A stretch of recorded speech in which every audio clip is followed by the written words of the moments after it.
Hello, this is Dr. Garret Castleberry, Associate Professor, Program Director of Communication, Media, and Ethics at Mid-America Christian University.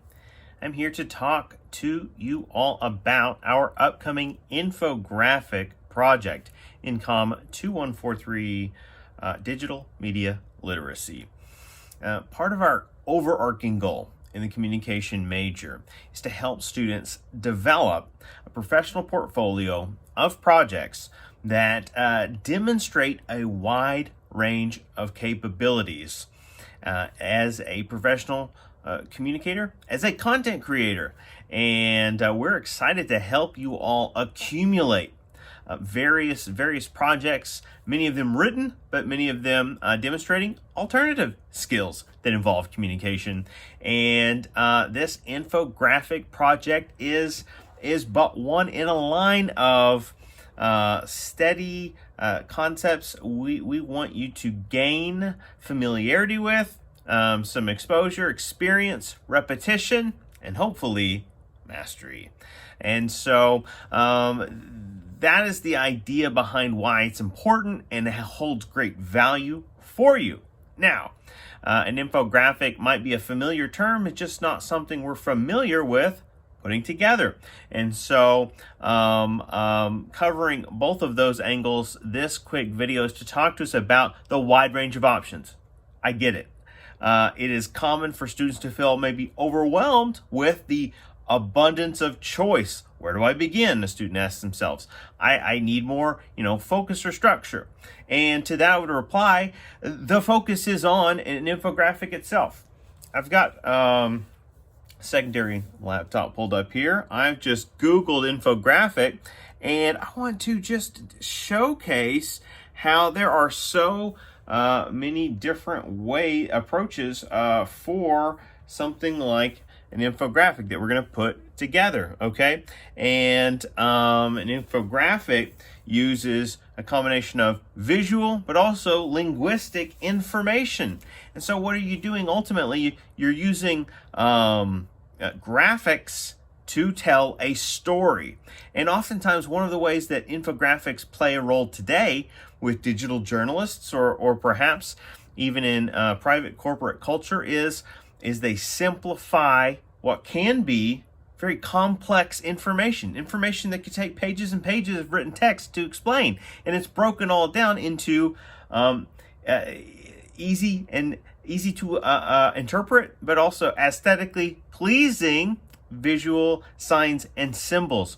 And so that speaks to the persuasive power of infographics. And so our task is for you to first in week 3 propose your infographic. In other words, we're spitballing, we're brainstorming, you're putting together some ideas. Trying to feel out the process for, is this the direction I want to take it?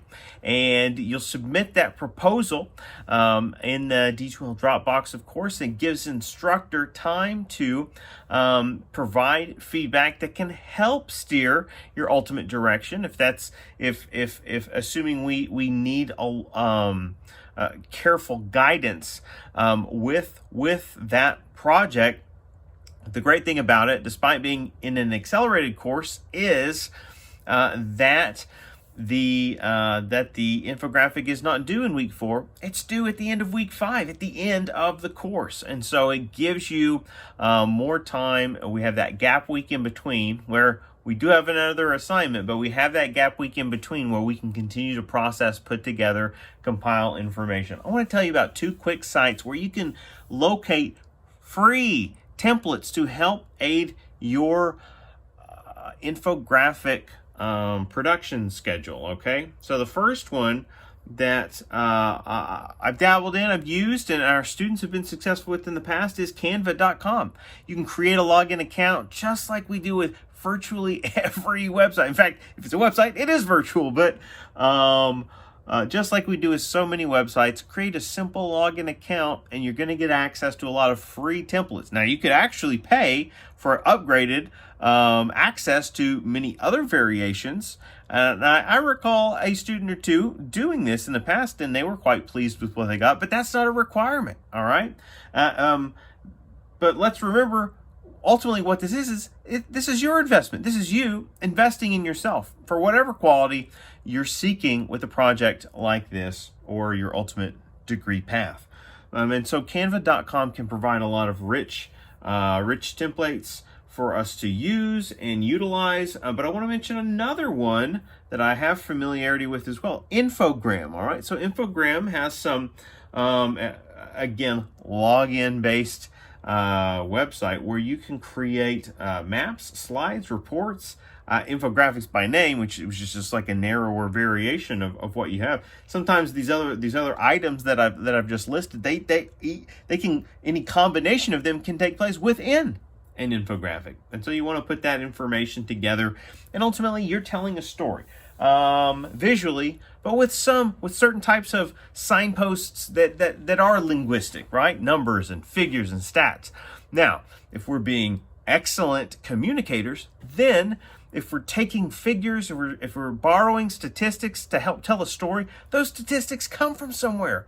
So there's an expectation, which is in our guidelines, that you are citing your sources. You're kind of sharing where that information comes from. So thus, it's not simply an infographic project with full creative liberties, but it's a scholarly one. It's following that ethos, that ethical appeal that a course like digital media literacy is designed to aid us with, all right? And so this is an exciting opportunity to put something together, to get familiar with potentially new software, new digital tools, and most importantly, they're user-friendly tools, user-friendly resources.